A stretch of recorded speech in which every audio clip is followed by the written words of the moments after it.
Good morning, everyone. My name is Stella Mirembe. I'm a business consultant for the Coronavirus Response and Relief Award, Denver. This presentation, Implementing the Right Personnel and Business Culture to Propel Your Business, is brought to you by Holder FCI.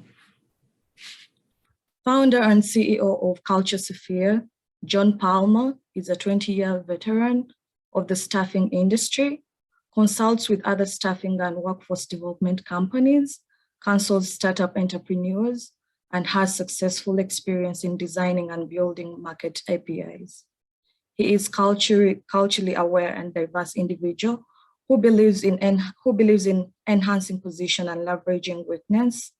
John employs a holistic understanding by leveraging his expertise in business operations, human resource and talent acquisition, information technology, organization development, business development, entrepreneurship coupled with a mitigation of risks approach and creating unique solutions by connecting the values of aligned partners.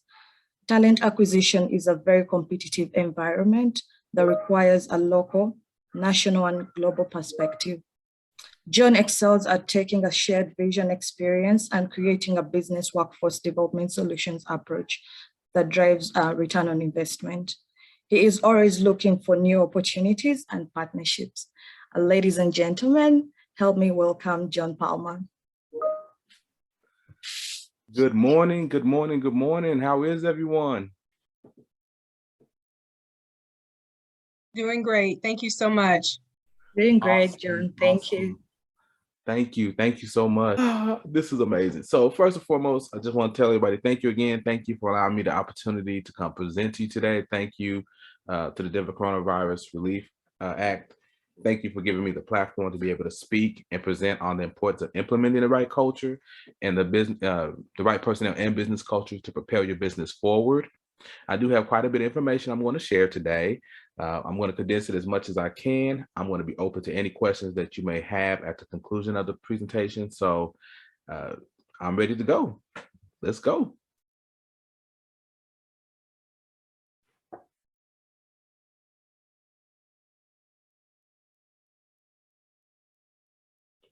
Awesome. All right, next slide, Ms. Stella, please. All right, so who are you? What are your values? So your company value, next slide, please. So your company values are also going to be called your corporate values. They can be called core values, and sometimes you're going to see them referred to as principles. They are what define you as a company. They're a set of guiding principles and or fundamental beliefs that helps your employees and also your contractors, so internal and external stakeholders function together as a team, working towards a common business goal. Your company values are often related or often, tied closely to your business relationships, your customer relationships, and also your company growth. Next slide, please. So here are some examples of questions to ask when you're defining your company or your core values or your principles. What do you stand for? What are your differentiators? What makes you different than your competition? What is the ideal work environment that you want to create? Are there any experiences from past employment or opportunities that you want to incorporate?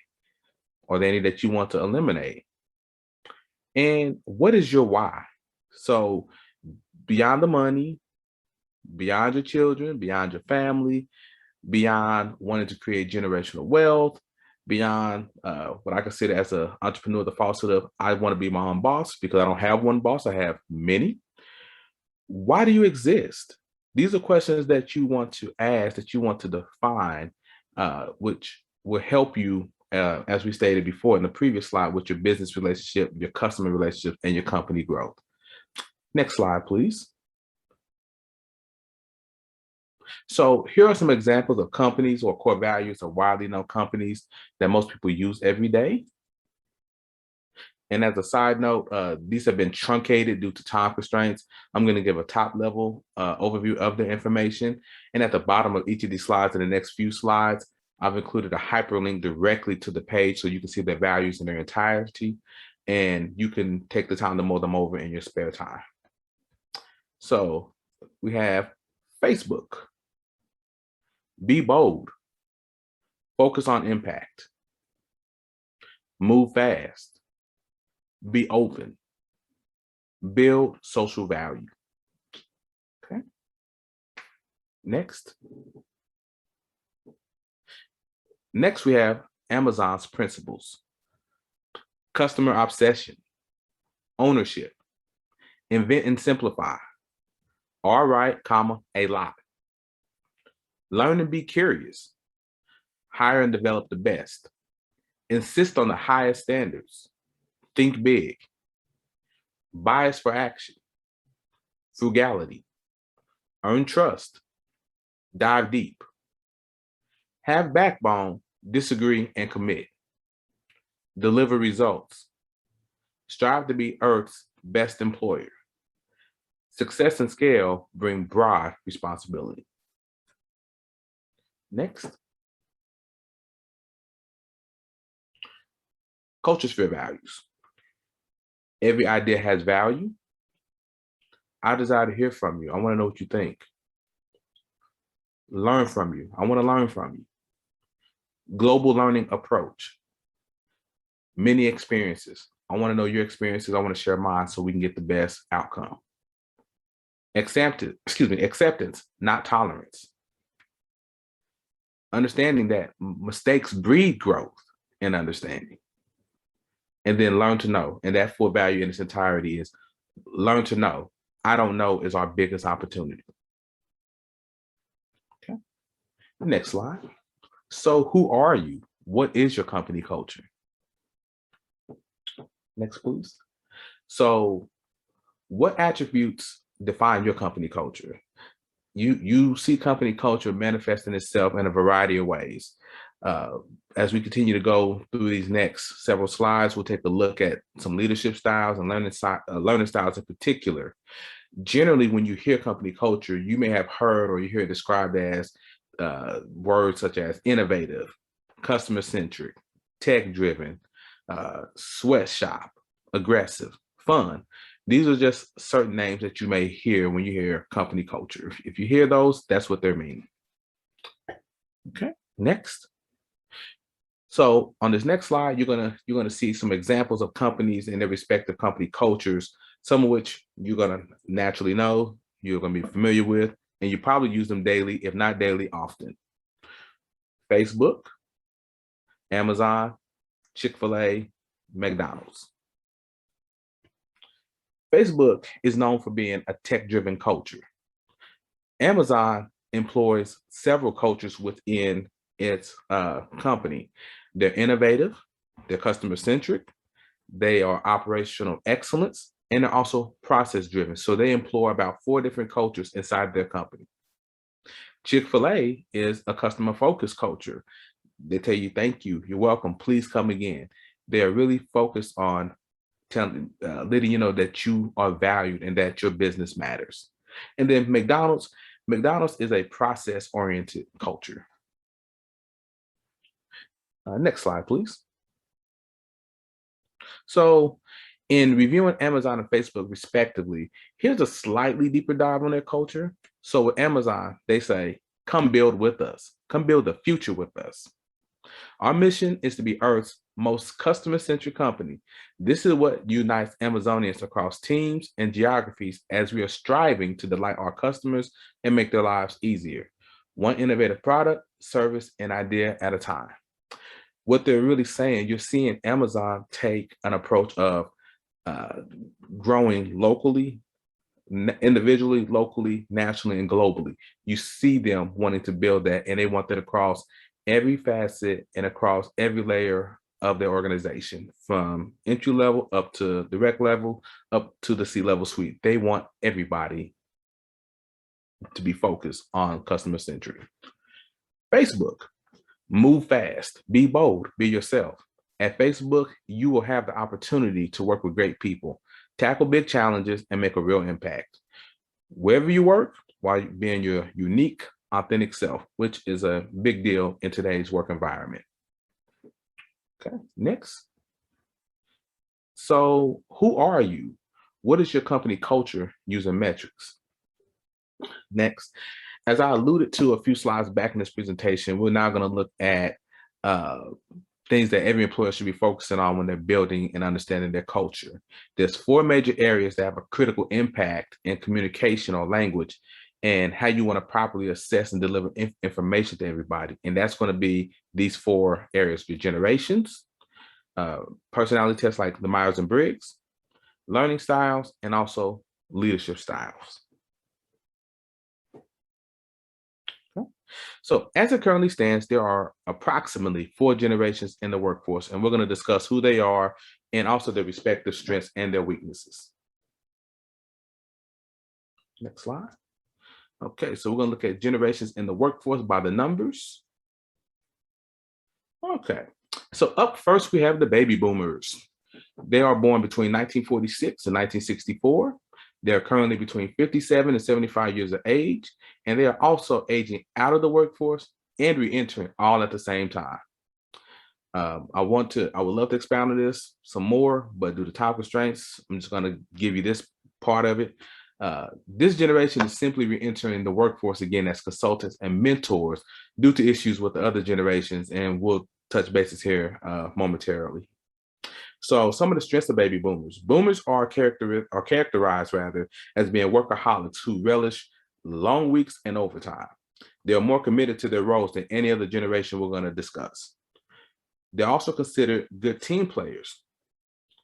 They're professionals within their generation, and they're regarded as being excellent mentors to their colleagues and also their juniors inside any organization.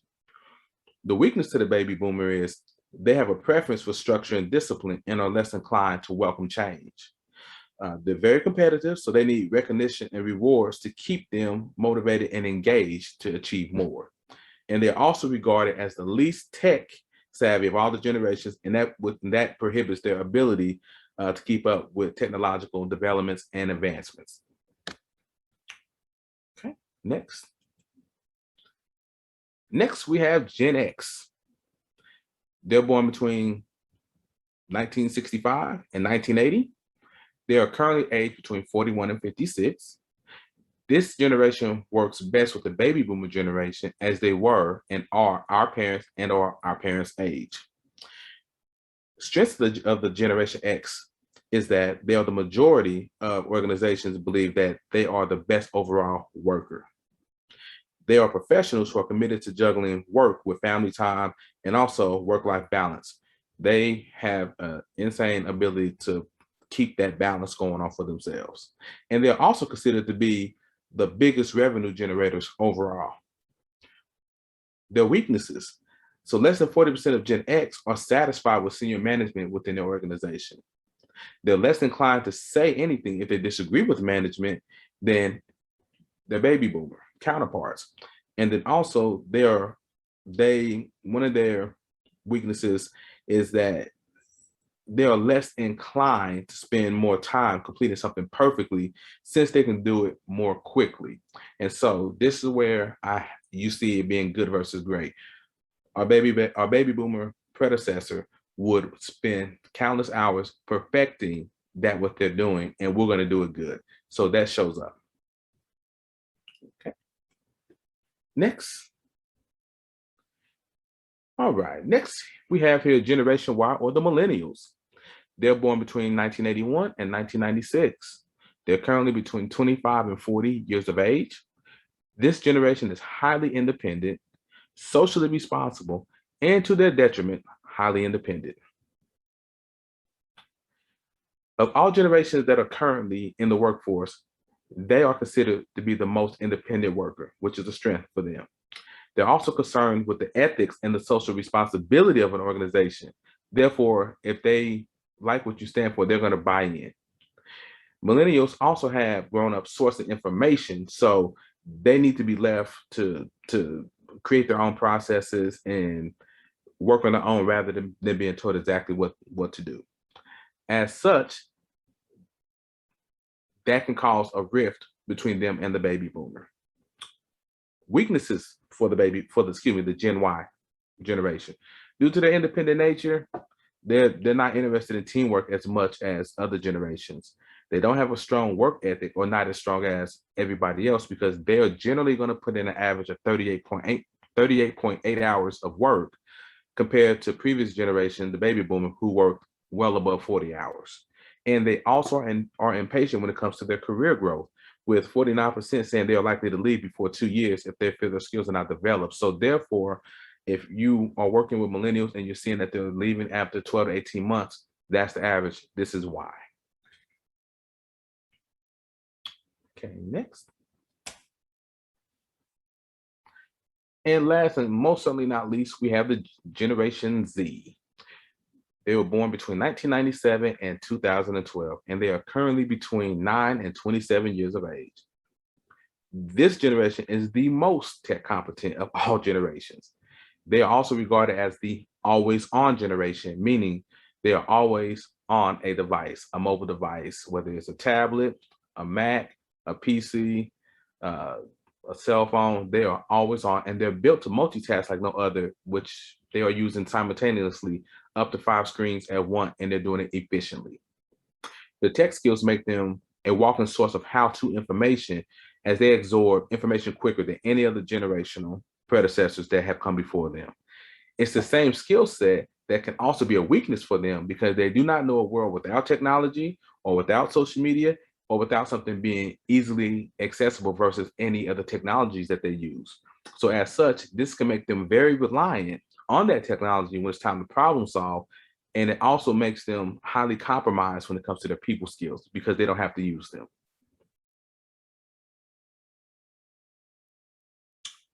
Okay, next.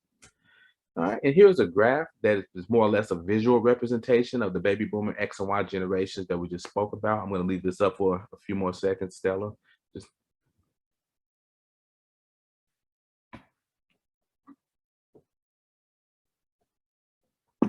okay, next.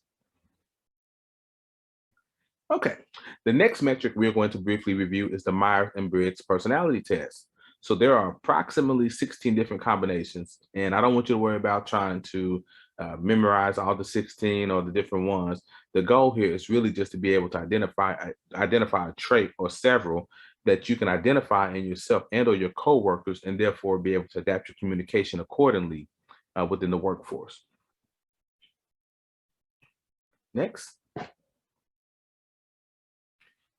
So as you can see here, this is a key of what each letter represents. We're going to go over these here briefly. So you have extroverts. Extroverts just means that they are energized by people. I myself am an extrovert. Introverts like working alone or in small groups. Sensors, realistic people who like to focus on the facts and details. Intuitives prefer to focus on possibilities and the big picture.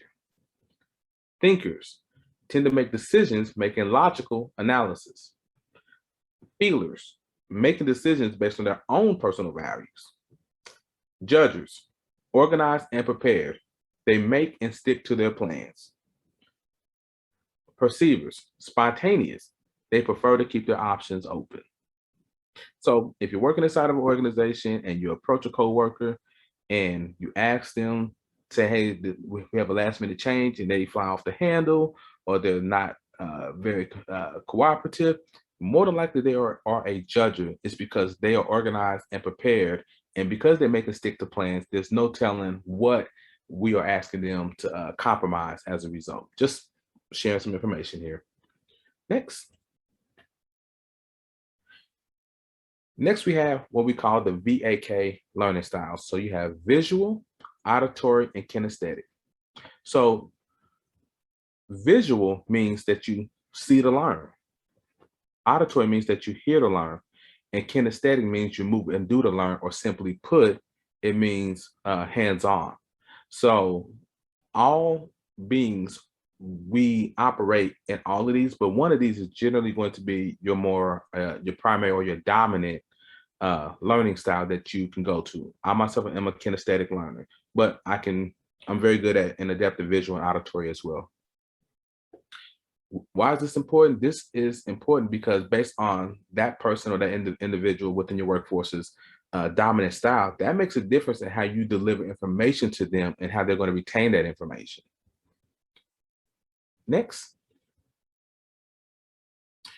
The last metric we're going to take a look at when it comes to culture are the 12 leadership styles. Next.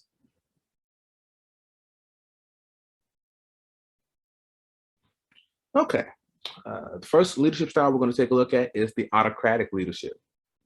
The main takeaway in regard to this leadership style is that the leader or the leaders who employ an autocratic leadership style, they make decisions on their own without consulting their subordinates. You would see that prevalent in the previous president employing an autocratic leadership style inside of a democratic institution. We'll go to the next one here, democratic leadership style, which is number 2. This leadership involves the leader taking into account the information from their direct reports, their ideas, and their insights. Number 3, strategic leadership style. This leadership is usually going to be centered around the head of the organization. However, this is not only focused at the top level, you can see this at every level of leadership. So you can see this in your mid-level, director level management, and you can also see this in your entry-level positions.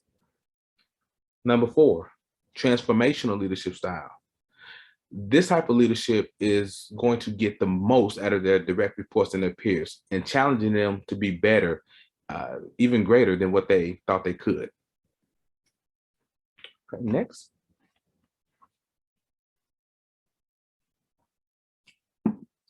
In this leadership style, so we got team leadership. Team leadership. This leadership is all about working with your peers and or the direct reports in mind. So you have them in mind when you're making decisions and when you're working. Number 6, cross-cultural leadership style. This leadership is generally going to be found in any workforce that is at a minimum. They're going to be ethically diverse, and it's going to be more prevalent in those workforces that embrace like freedom of religion, sexual orientation, language, education, thought processes, just to name a few. You're going to see that cross-cultural really show up in highly diverse workforces. Number 7, facilitative leadership. This leadership is adept at monitoring the group dynamics, and as the name suggests, they're going to facilitate and they're going to employ facilitation through process suggestions as well as interventions so they can keep the group on target. Number 8, laissez-faire, and as the name suggests, let it be. Don't rock the boat. So if you were to look this up, this literally means by definition to allow people to act or behave as they want with little or no correction.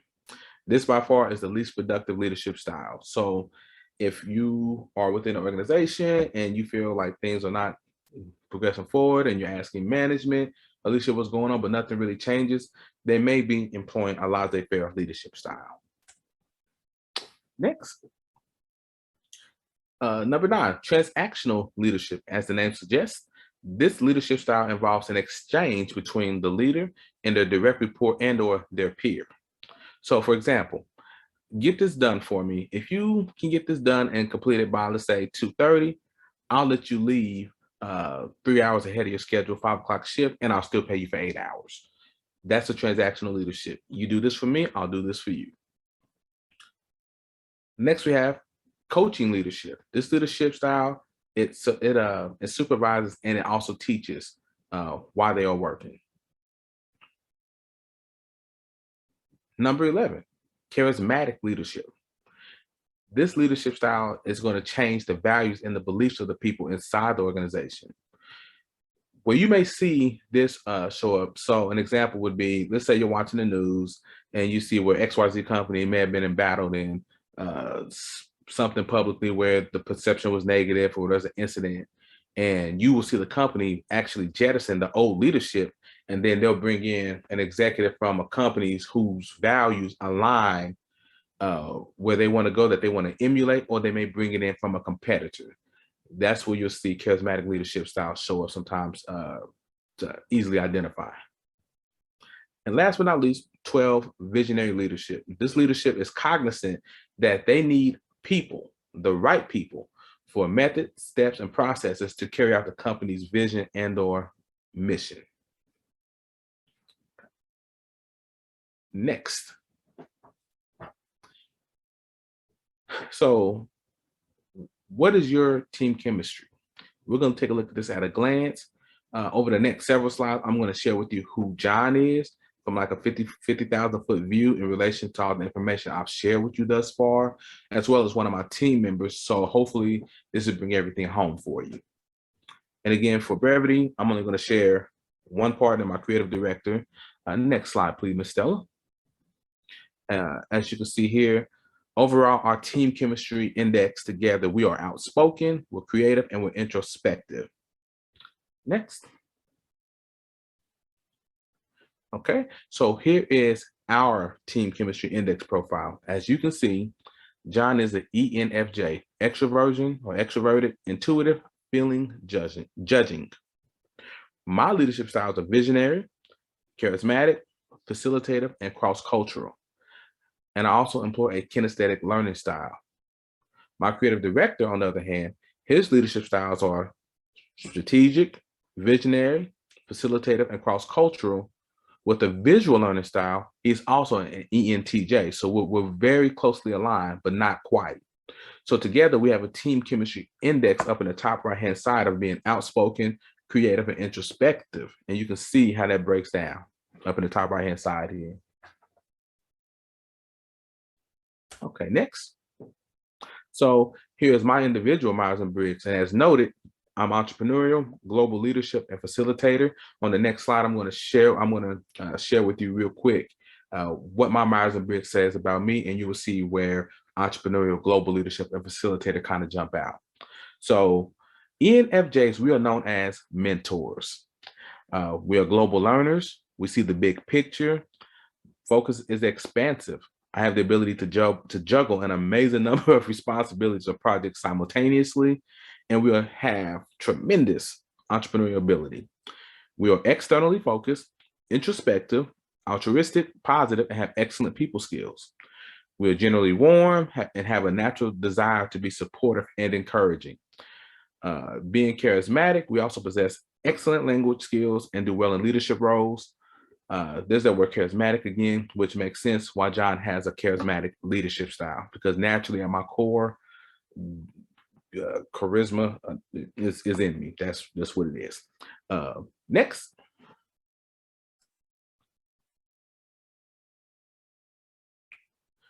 Okay, so here's a breakdown of me just individually, not as a team.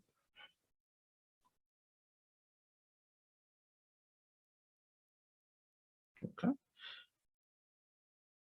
Next.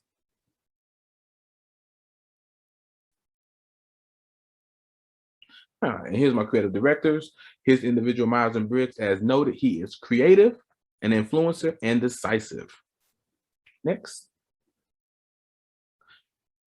Because of his Myers-Briggs, ENTJs are known as chiefs. Some attributes he has, he is very energetic, extremely energetic. And as I said, ENTJs direct their energy outward. Very gregarious, talkative, and assertive, enthusiastic, and expressive. Intuitive and future-oriented. They're imaginative, complex, and abstract in their thinking. He's a thinker, he's logical and objective. This is all very true about my creative director. Makes decisions with his head and not his heart.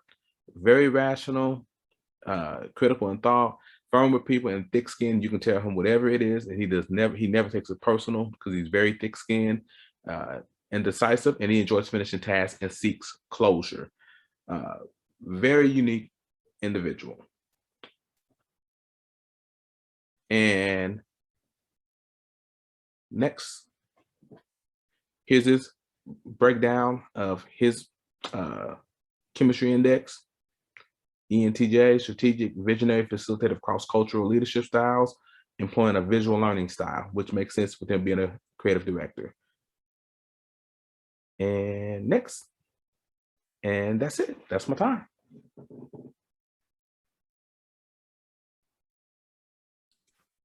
Thank you so much, John, for that very insightful presentation. I would like to thank everyone for having joined this workshop. If you have